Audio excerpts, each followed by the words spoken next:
আন্দোলনকারী সাংবাদিকদের নিয়ে বৈষম্য বিরোধী সম্পাদক সাংবাদিক ঐক্য জোটের আলোচনা।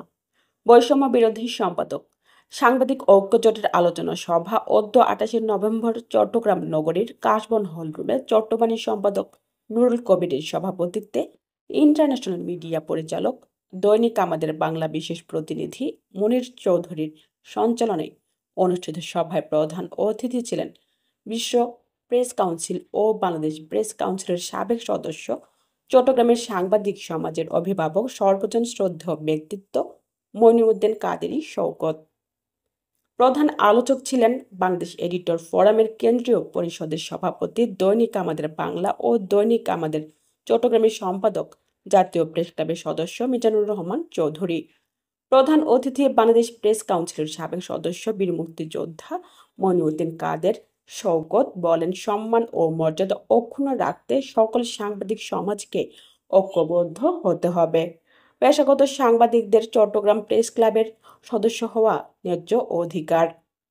সভায় প্রধান আলোচক জাতীয় প্রেস ক্লাবের সদস্য মিজানুর রহমান চৌধুরী বলেন, দলীয় দাসত্বের সাংবাদিকতার বিরুদ্ধে জনমত গড়ে তুলতে হবে।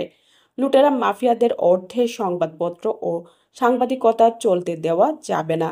যারা দলীয় কর্মীর মতো ফেসিবাদের দোসর ছিলেন তাদেরকে প্রেস ক্লাব ও সাংবাদিক সংগঠন থেকে বিতাড়িত করতে হবে। সাংবাদিকদের মধ্যে আলোচনায় অংশ নেন মোহাম্মদ সাইফুর রহমান সাইফু, আজম খান, মোহাম্মদ এম আর তাওহিদ, Zahir Uddin Babur, K M Rubel, Hasanul Alam, A B M Imran, Rashidul Aziz, Aman Ullah Aman, তয়ব Chowdhury Liton, Mohammad Nurul Afsar, Hasanur Zaman Babu, Shipu Mia, Noor Mohammad, Didarul Alam, Belal, Suman Sen, Iftekhar Hossain, Nurul Azam, Anam Taj, war Alam, Rashedul Islam, Alamgir Tipu, Jhumu Akter, Ibrahim, Mohammad Jahangir Alam, Mohammad Ahsanul Gani Chowdhury, S M Mahbubul Alam, Alamgir Tipu, Mohammad Shahidul Islam, Mohammad Joynal Abedin, Mohammad Alauddin, Jannatul Ferdous, Munni Akter প্রমুখ।